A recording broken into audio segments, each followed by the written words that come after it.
quarta-feira chegou, Senhor, e diante de Ti expressamos nossa profunda gratidão por este dia tão abençoado. Te agradecemos pelo dom da vida, pelo ar que nos permite respirar, pelo privilégio de mais uma vez estar de pé, e pela Tua infinita graça que se renova. Entregamos em Tuas mãos as nossas vidas, os nossos sonhos e tudo aquilo que somos.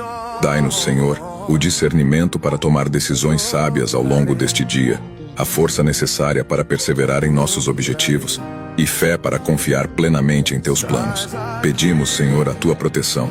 Livra-nos de todo mal disfarçado de bem. Afasta de nossas vidas amizades falsas, invejas e traições. Que todo mal intencionado venha cair por terra. Eu declaro, meu Deus, que esta quarta-feira será a quarta-feira das bênçãos, a quarta-feira da esperança, a quarta-feira da vitória e da gratidão. Em nome do Pai, do Filho e do Espírito Santo. Uma ótima quarta-feira a todos. Amém.